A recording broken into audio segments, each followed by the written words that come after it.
నమస్తే యాషనైన్ న్యూస్. ఈరోజు మన స్టూడియోలోకి ఐఎన్టీఎస్ ఖమ్మం నగర అధ్యక్షులు నరాల నరేష్ నాయుడు గారు వచ్చారు. ప్రతి దృశ్యం జనం కోసం, నిజం కోసం ప్రశ్నించే గొంతుకే ముందుకొస్తున్న యాషనైన్ న్యూస్ ప్రత్యేక కథనాల్లో భాగంగా ఈరోజు మా స్టూడియోకి వచ్చినటువంటి నరేష్ గారికి స్వాగతం, సుస్వాగతం తెలియజేస్తాం. నరేష్ గారు స్వాగతం. నరేష్ గారు చెప్పండి, మీ రాజకీయ ప్రస్థానం ఖమ్మం నగరంలో గత 10 ఏళ్లుగా కీలకమైనటువంటి రాజకీయాల్లో ఒక కీలక పాత్ర పోషిస్తున్నటువంటి నరేష్ నాయుడు గారు ప్రస్తుతం తన రాజకీయ ప్రస్థానం ఎప్పుడు ప్రారంభమైంది? తన యొక్క ప్రస్థానంలో ఉన్న ప్రధానమైనటువంటి లక్ష్యం ఏంటి? నా రాజకీయ ప్రస్థానం 2014 ఎలక్షన్స్ తర్వాత కాంగ్రెస్ పార్టీలో ఐతం సత్యం గారి ఆధ్వర్యంలో జాయిన్ కావడం జరిగింది. అక్కడి నుంచి ఇప్పటి వరకు కూడా ప్రతి కార్యక్రమంలో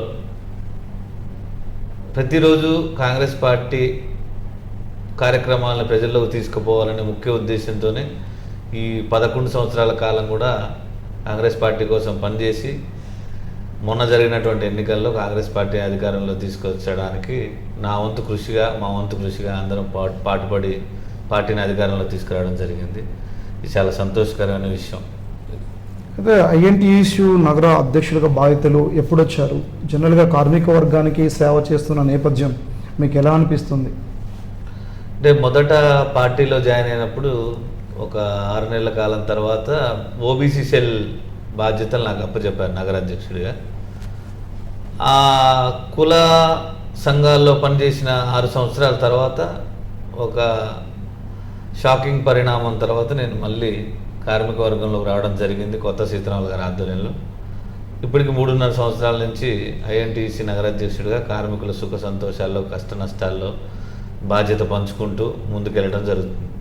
అంటే రాజకీయాలు అంటే సహజంగా యువత దూరం అవుతున్న నేపథ్యంలో నరేష్ నాయుడు గారు గత 10 సంవత్సరాల కాలం పాటు అంటే బీఆర్ఎస్ పాలనలో ఉన్నప్పుడు ఒక రకంగా ప్రతికూలమైన పరిస్థితుల్లో కాంగ్రెస్ పార్టీలోకి రాజకీయ అరగేటం చేసిన నేపథ్యంలో గత 10 ఏళ్ల పాటు కూడా ఖమ్మం నగరంలో ఉన్నటువంటి అప్పటి అధికార పార్టీ నేతలు చాలా నిర్బంధించారు, చాలా తీవ్రంగా ఇబ్బందులు గురి చేశారు, కొన్ని కేసులు కూడా పెట్టారు అనేటువంటిది కూడా ప్రచారం సాగుతుంది. అసలు ఎందుకు మీ మీద కేసులు పెట్టాల్సి వచ్చింది? ఇది నా సాధారణమైన కేసులో కుట్రపూరితమైన కేసులుగా భావిస్తున్నారు. అంటే బీఆర్ఎస్ ప్రభుత్వంలో కాంగ్రెస్ పార్టీ నాయకులు చాలామంది మీద కూడా కేసులు అయ్యాయి. ఇందులో వ్యక్తిగత కక్షలతోని కొంతమంది నాయకుల రాజకీయ ప్రస్థానాన్ని ఆపాలని వాళ్ళ వ్యాపారాల మీద వారి మీద దెబ్బ కొట్టడం కొంత భాగం అయితే, నా మీద అయినటువంటి కేసులు ఏవి కూడా వ్యక్తిగత కక్షతో సాధింపుతో అయినవి అయితే కాదు. కార్యక్రమాల్లో భాగంగా మనం చేసినటువంటి ధర్నాలు కానీ, సమ్మెలు కానీ వీటిలో భాగంగా అరెస్టులు అయ్యి కేసులు అయినాయి తప్ప వ్యక్తిగతంగా నన్ను టార్గెట్ చేశారని అయితే నేను అనుకోవట్లేదు. అంటే ఈ మధ్య కొంతకాలంగా అంటే గత 10 ఏళ్ళు రాజకీయాలు అంటే కాంగ్రెస్ పార్టీని భుజస్కంధాల మీద నడిపినటువంటి ప్రతి కార్యకర్తకు ఒక బాధ్యతలు ఇవ్వాలి అనేటువంటిది, ఒక పదవులు ఇవ్వాలనేటువంటిది కూడా కొంత ప్రచారం జరుగుతున్న నేపథ్యంలో ప్రస్తుతం కాంగ్రెస్లో చాలామంది అంటే మీలాగా పనిచేసినటువంటి కార్యకర్తలు చాలామంది కూడా సరైన అవకాశాలు లేవు, ఛాన్స్ కోసం వెయిట్ చేస్తూ ఉన్నారు. నరా నరేష్ గారికి అట్లాంటి ఛాన్స్ ఏమైనా వస్తుందని ఆశిస్తున్నారా? తప్పకుండా కష్టపడ్డప్పుడు ఛాన్స్ వస్తుందని ఆశించడంలో తప్పేం లేదు. కాకపోతే దీంట్లో కాంగ్రెస్ పార్టీ రాజకీయంలో చాలా హెచ్చుతగ్గులు ఉంటాయన్నమాట. అంటే కులం, అతని పదవి, అతని బ్యాక్గ్రౌండ్, అతని నడవడిక ఇవన్నిటిని దృష్టిలో ఉంచుకొని పదవులను ఇవ్వడం అనేది జరుగుతుంది. నాకన్నా కొంతమంది సీనియర్లు కూడా ఉన్నారు. సరే, క్రియాశీలకంగా పనిచేసిన ముఖ్య నేతల్లో నేను ఒకడిని నేను కూడా భావిస్తున్నాను. సరే, అవకాశం ఎవరిని వరిస్తుంది అనేది వేచి చూడాల్సిందే. రాజకీయాలు అనగానే ఇందాక అనుకున్నట్టుగా దూరం అవుతున్నటువంటి యువతకి ప్రస్తుతం రాజకీయాలలో కూడా చాలా తీవ్రమైనటువంటి ప్రతికూలమైనటువంటి ఎదుర్కొంటున్నారు. ప్రతికూలతను అనేటువంటిది కూడా కొంత ప్రచారం జరుగుతుంది. అట్లాంటిది కాంగ్రెస్ పార్టీలో ఏమైనా ప్రతికూలతను ఎదుర్కొంటున్నారా? ప్రతికూలత అనేది అంటే ఇప్పుడు కాంగ్రెస్ పార్టీలో ఇది మహాసముద్రం లాంటి పార్టీ. ఇప్పుడు ఉన్నటువంటి ఖమ్మం జిల్లాలో 3 మంత్రులు ఉన్నారు. ప్రతి మంత్రికి అనుచరులు, వాళ్ళ నియోజకవర్గంలో సంబంధించిన నాయకులు, వీళ్ళందరూ కూడా ప్రతి పని కోసం వాళ్ళ దగ్గరికి వెళ్ళడం, చేయించుకోవడం, మనల్ని పట్టించుకోవట్లేదు అనే భావనలోనే ఉంటారు తప్ప వాళ్ళకి మనం దూరం ఎప్పుడు పార్టీ లైన్లో ఉన్నప్పుడు పార్టీ మనకు ఎప్పుడు అండగానే ఉంటుంది. కానీ ప్రతికూలత ప్రభావం అనేది ఉండదు. వాళ్ళు వ్యక్తిగతంగా వాళ్ళు ఆలోచించుకునే విధానాన్ని బట్టి ఉంటుంది అనమాట. అంటే కాంగ్రెస్ అనగానే మీరు అన్నట్టుగానే ఒక సముద్రం లాంటి పార్టీ. ఈ సముద్రమైన పార్టీలో ఈదడం కూడా చాలా కష్టమవుతున్న నేపథ్యంలో ప్రస్తుతం కూడా అంటే దాదాపు మీ వ్యక్తిగతంగానే పార్టీ అభ్యున్నతి కోసం చాలా ఎక్స్పెన్సెస్ పెట్టారు అనేటువంటిది కూడా కొంత మీ సహచరులు చెప్తున్న నేపథ్యంలో, అట్లాంటి నేపథ్యంలో కూడా అధికార పార్టీ ఫలాలను కూడా సరిగ్గా అందిపుచ్చుకోలేకపోతున్నారు. సరైనటువంటి అవకాశాలు రాకుండా పోతూ ఉన్నాయి. మంచి అవకాశాలు వస్తే బాగుంటుందని చెప్పేసి మీ కార్యకర్తలు మీతో పాటు మీ సహచర బృందం ఉంటున్న నేపథ్యంలో దీన్ని ఎట్లా స్పందిస్తారు మీ కార్యకర్తల కోరికను? అంటే పార్టీ అభివృద్ధి ఫలాలు అనేవి ప్రజలకు అందితే సరిపోతుంది. అంటే ఇంకా పార్టీ మనకి ఏం చేయాలనేది పార్టీ స్టాండ్ ప్రకారం మనకి ఏదైనా చేస్తుందా, మనకి నామినేటెడ్ పదవులా, లేకపోతే ఇంకేదన్నా అనే విషయం పార్టీ అధిష్టాన నిర్ణయం ప్రకారం ఉంటుంది. ఇక ఆర్థిక పరంగా ఒక నాయకుడిగా ఎదగాలంటే ఈరోజు రేపున్న పరిస్థితుల్లో డబ్బు అనేది కామన్ థింగ్ కాబట్టి దాని ప్రకారమే మనం కార్యక్రమాలు చేసుకుంటూ వెళ్ళాం. ఇందులో ఎన్ని ఒడిదుడుకులు ఎదురైనా, ఆర్థికపరమైన ఇబ్బందులు ఎదురైనా మన స్తోమతకు మించి కూడా పార్టీకి చేసుకుంటూ వెళ్ళిన నాయకులు చాలామంది ఉన్నారు. వాళ్ళతో పోల్చుకుంటే నేను చిన్నవాడినే. అంటే మీకు అత్యంత అంటే ఈ 10 ఏళ్ల రాజకీయాల్లో మీకు అత్యంత హ్యాపీ మూమెంట్ కాంగ్రెస్ పార్టీలో ఏముంది? అత్యంత సాడ్గా అనిపించిన సంఘటన ఏంటి? నా వయసు 40 సంవత్సరాల కాలంలో నా కాంగ్రెస్ పార్టీ అధికారంలో రావటం అనేది నేను చిరస్థాయిగా ఎప్పటికీ మర్చిపోలేను, నేను చచ్చిపోయే వరకు. అందులో నా పాత్ర, నా భాగం కూడా ఉందని చెప్పేసి ఆ గవర్నమెంట్ వచ్చిందని అనౌన్స్ చేసిన రోజుని నేను ఎప్పటికీ మర్చిపోలేను. బాధ కలిగించిన సంఘటన కూడా చెప్పింది. దాంతోపాటు బాధ కలిగించిన విషయం అంటే ఇప్పుడు మీరు చెప్పినట్టు కాంగ్రెస్ పార్టీ సముద్రం లాంటిదని నా బీఫామ్ ఒకటి నా చేతి వరకు వచ్చి మిస్ అయిపోవడం అదొకటి. అంటే గత ఎన్నికల్లో కూడా ఇది బాగా మిమ్మల్ని కుదిపేసింది అనేటువంటిది కూడా చర్చ నడుస్తుంది. గత ఎన్నికల్లో మీరు బీఫామ్ని చేతికి ఇచ్చి సడన్గా వేరే వాళ్ళకి ఇచ్చిన సంఘటన కూడా నరేష్ నాయుడు గారు చాలా తీవ్రంగా మనోవేదనకు గురయ్యారు అనేటువంటిది కూడా కొంత నానుడి ఉంది.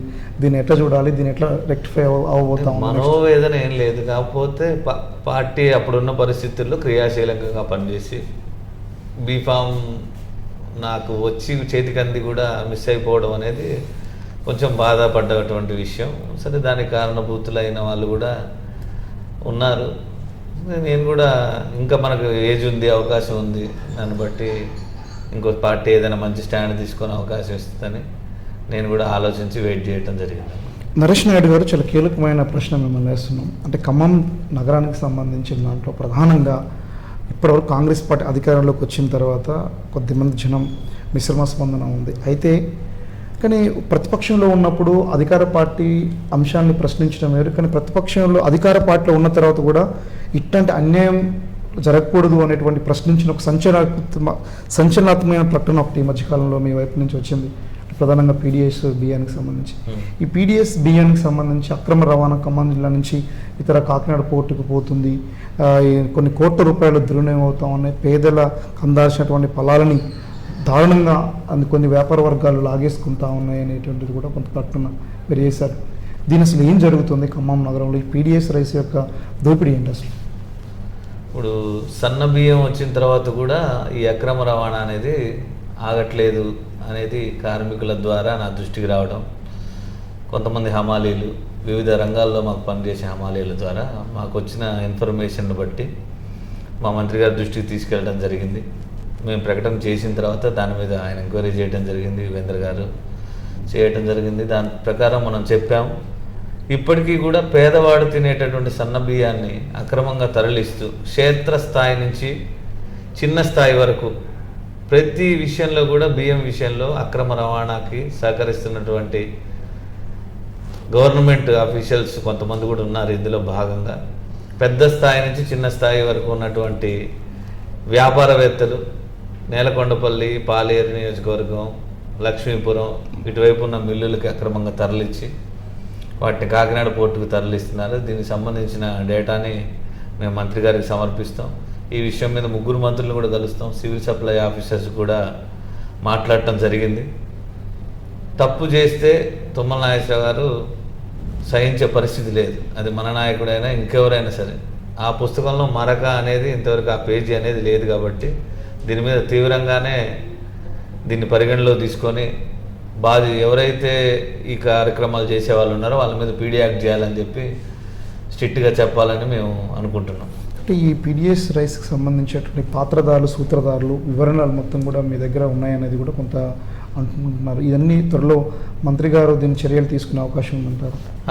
నేను కలెక్ట్ చేసినటువంటి ఇన్ఫర్మేషన్ని మన ముగ్గురు మంత్రుల దృష్టికి తీసుకెళ్తాం. ముఖ్యంగా తుమ్మల నాగేశ్వరరావు గారికి మన నియోజకవర్గం సంబంధించిన విషయం కాబట్టి ఆయన దగ్గర తీసుకెళ్ళి నా దగ్గర ఉన్న డేటాని ఆయనకి ఇచ్చి దీని మీద కఠిన చర్యలు తీసుకోవాలని చెప్పేసి మేము కోరడం జరుగుతుంది. అంటే ఇది కాంగ్రెస్ పార్టీ హయాంలోనే జరుగుతున్న రవాణా, గతంలో కూడా ఇది ఉందా, ప్రస్తుతమే పెరుగుతుంది? అసలు దీని మీద క్లారిటీ ఏమన్నా మీ దగ్గర ఉందా? గత బీఆర్ఎస్ గవర్నమెంట్లో దీన్ని పెంచి పోషించారు ఖమ్మంలో ఉన్నటువంటి నాయకులు, కొంతమంది కార్పొరేటర్లు. ఇందులో స్లీపింగ్ వాటాలు పెట్టుకొని మిల్లులకు బియ్యాన్ని తరలిచ్చి, అది ఇప్పటికి కూడా మేము కట్టుదిట్టం చేయడానికి మా సాయశక్తిలో ప్రయత్నించాం. రీసెంట్గా 45 క్వింటాలు కూడా పట్టుకోవడం జరిగింది. దీని మీద క్షేత్రస్థాయిలో దృష్టి సారిస్తూనే ఉన్నారు. కానీ ఇప్పుడు దొంగతనం చేసేవాడికి ఎట్లా ఉంటుందంటే ఏదో ఒక నిమిషం 2 నిమిషాలు సందు దొరికినా తీసుకెళ్ళిపోవాలనే వాళ్ళ ప్రయత్నాల్లో వాళ్ళు ఉన్నారు. దీని మీద కూడా కఠిన చర్యలు తీసుకుంటామని చెప్పేసి మీకు తెలియజేస్తున్నాం. అంటే ప్రధానంగా ఈ పీడిఎస్ రైస్తో పాటు ఇటీవల ఖమ్మం, అంటే ఆంధ్ర సరిహద్దుల్లో ఉన్నటువంటి ఖమ్మం జిల్లా బోర్డర్, ప్రధానంగా అశ్వరాపేట చెక్ పోస్ట్ నుంచి కావచ్చు, ఇటువైపు చెక్ పోస్ట్ ఉంటుంది, నందిగామ ఏరియా నుంచి కావచ్చు, ప్రధానంగా ఎక్కువగా ఈ గంజాయి రవాణా కూడా బాగా సాగుతుంది. కొద్ది గుట్కా వ్యాపారాలు కూడా నడుస్తూ ఉన్నాయి అనేటువంటి కూడా నానుడి ఖమ్మం జిల్లాకి ఒక అపవాదం ఉంది. దీన్ని ఎట్లా చూడాలి? దీని ఎట్లా నియంత్రణ కోసం మీ వైపు నుంచి ఎటువంటి ఎఫర్ట్ పెట్టబోతూ ఉన్నారు? బీఆర్ఎస్ పార్టీ హయాంలో గుట్కా బ్యాన్ చేయడం జరిగింది. అప్పుడు విచ్చలవిడిగా కొంతమంది కార్పొరేటర్లు, బడా నాయకులు, చోటా నాయకులు అందరూ కూడా ఆ వ్యాపారాన్ని అదునుగా చేసుకొని కారం వ్యాపారాలు చేశారు, గుట్కా వ్యాపారాలు చేశారు, అక్రమంగా కోటాను సంపాదించారు. ఇప్పుడు మన గవర్నమెంట్ వచ్చిన తర్వాత ఖమ్మం నగరంలో ఇలాంటివి ఏమీ లేదు. గుట్కా యథేచ్ఛగా నడుస్తుంది, బ్యాన్ ఏం లేదు కాబట్టి దాని మీద మనం మాట్లాడుకోవాల్సిన అవసరం లేదు. గంజాయి మీద కూడా సిపి గారు ఎప్పుడైతే పోస్టింగ్ తీసుకున్నారో ఆయన వచ్చిన దగ్గర నుంచి గంజాయి అనేది ఎన్ని వందల కేజీలు పట్టుకున్నారనేది మీకు తెలిసి పేపర్లో చూసే ఉంటారు.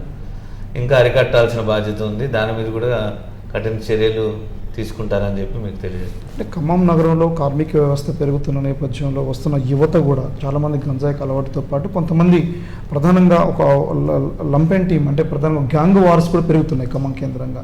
దీంట్లో కొంతమంది ఆయుధాలను జేబులలో పెట్టుకొని, అంటే లైక్ బ్లేడ్స్ లాంటివి కూడా పెట్టుకొని తిరుగుతూ చాలామందిని భయభ్రాంతులు గురి చేస్తూ ఉన్నారు అనేటువంటిది కూడా కొంత చర్చ నడుస్తూ ఉంది. కాంగ్రెస్ అధికారంలోకి వచ్చిన తర్వాత వీటి నియంత్రణ కోసం ఎటువంటి చర్యలు ఏమైనా చేపట్టే విధంగా అంటే మంత్రుల దృష్టికి తీసుకెళ్లే అవకాశం ఏమైనా ఉందా?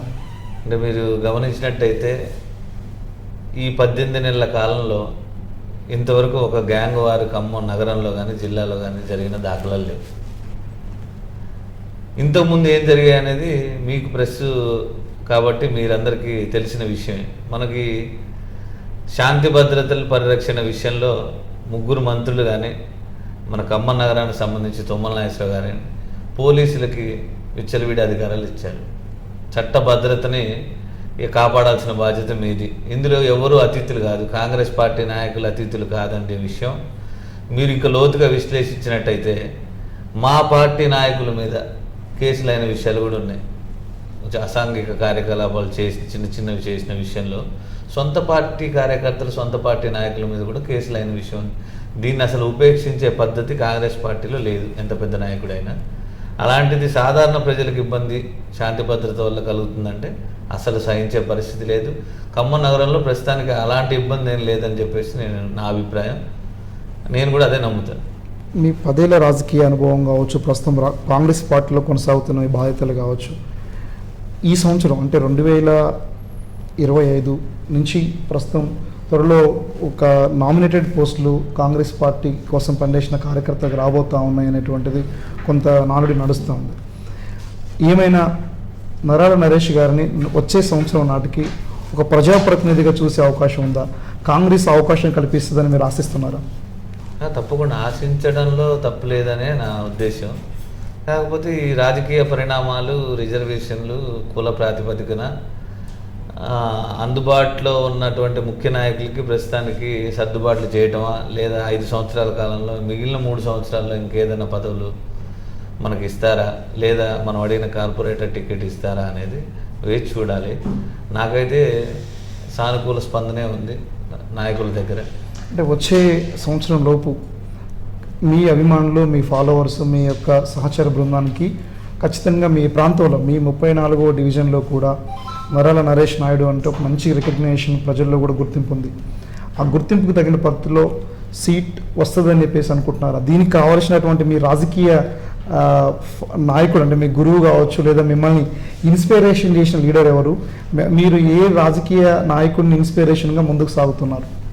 నేను పార్టీలో చేరినప్పటి నుంచి కూడా రాహుల్ గాంధీ గారు ఇన్స్పిరేషన్గానే నేను పార్టీలో ముందుకు వెళ్ళడం జరిగింది. నేను పార్టీలో చేరినప్పుడు అప్పుడున్న పార్టీ పరిస్థితుల ప్రకారం, ఇప్పుడున్న పార్టీ పరిస్థితుల ప్రకారం ఖమ్మం జిల్లాని ముందుకు నడిపించే నాయకుడు బట్టి విక్రమార్క గారు. ఆయన అడుగుజాడల్లోనే ఆ రోజు నుంచి ఈ రోజు వరకు కూడా కొనసాగుతూ వస్తున్నాం.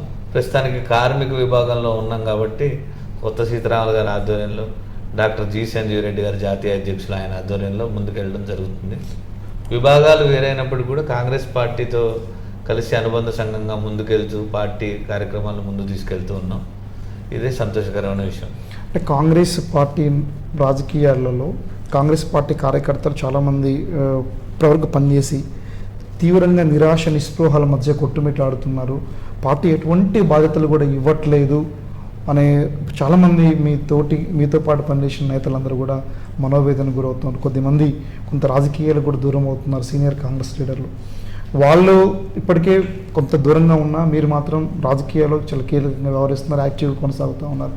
మీకు ఎప్పుడైనా పార్టీలో పదవి రాదేమో అనేటువంటి నిరాశ ఎప్పుడైనా మీరు నిరాశ చెందారా? అంటే పదవుల కోసం మనం పార్టీలో జాయిన్ కాలేదు కాబట్టి ప్రజలకు సేవ చేయడానికి మనం పార్టీలో జాయిన్ కావడం జరిగింది. ఆ సేవని పదవులు రాలేదనో, నాయకుడి దగ్గర పిలవలేదనో, నాయకుడి గుండెలకు హత్తుకోలేదనో, ఇంకేదైనా కారణంతోనూ మనం ఆగిపోతే మనం చేయాలనుకున్న సేవ కానీ, మనం అందుకోవాలనుకున్న లక్ష్యాన్ని కానీ మనం అందుకోలేము. కాబట్టి పదవుల కోసం కానీ, ఏదైనా పోస్టుల కోసం కానీ, టికెట్ల కోసం కానీ వేచి చూస్తూనే మన పని మనం చేసుకుంటూ మనం కష్టపడుతూ ఉంటే అవే మన దగ్గరకు వస్తాయని నా అభిప్రాయం. మీతో పాటు అంటే మీతో ఇన్స్పిరేషన్గా ఉన్న మీరు చివరిగా మీతో పాటు చాలా కాలం పాటు పనిచేసి నిరాశతో ఉన్నటువంటి మిత్ర బృందానికి కాంగ్రెస్ పార్టీ నేతలు కొత్తగా వచ్చినటువంటి నటరాజన్, మీ పీసీసీకి సంబంధించినటువంటి మొత్తం తెలంగాణ రాష్ట్ర ఇన్ఛార్జిగా వ్యవహారాలు చూస్తున్నటువంటి నటరాజన్ కూడా ఇప్పటికే 2018 నుంచి 2024 పార్టీ అధికారంలో రావడానికి కోసం కృషి చేసిన కార్యకర్త లిస్ట్ మొత్తం కూడా తయారు చేసి ఇస్తున్న నేపథ్యంలో చాలామంది అప్లికేషన్ పెట్టుకున్నారు. కొంతమంది కొత్తగా వచ్చినటువంటి వాళ్ళు తాజా కాంగ్రెస్ లీడర్స్, మధ్య కాంగ్రెస్ లీడర్స్ ఉన్నారు. కానీ గతం నుంచి 10 ఏళ్ల క్రితం నుంచి పనిచేస్తున్నటువంటి కాంగ్రెస్ లీడర్స్ అందరూ కూడా కొంతమంది ఎటువంటి పదవులు రావేమని చెప్పేసి నిరాశ చెందుతున్న నేపథ్యంలో వీళ్ళ కోసం మీరేం చెప్పాలనుకుంటున్నారు? మనం నిజంగా కష్టపడి పని చేసామనే నమ్మకం మీలో ఉంటే ఆ కష్టాన్ని నిజంగా ప్రజలు కానీ, కాంగ్రెస్ పార్టీ కానీ గుర్తించే ఉంటుంది కంపల్సరీగా. దానికి మనం ఎవరిని రికమెండేషన్ చేయించుకోవాల్సిన అవసరం లేదు. ఎవరిని దగ్గరికి పోయి నాకు పదవి కావాలని మనం అడగాల్సిన అవసరం లేదు. అక్కడ జిల్లా అధ్యక్షులు ఉన్నారు, ఆయన గత 7 సంవత్సరాల నుంచి ఉన్నారు.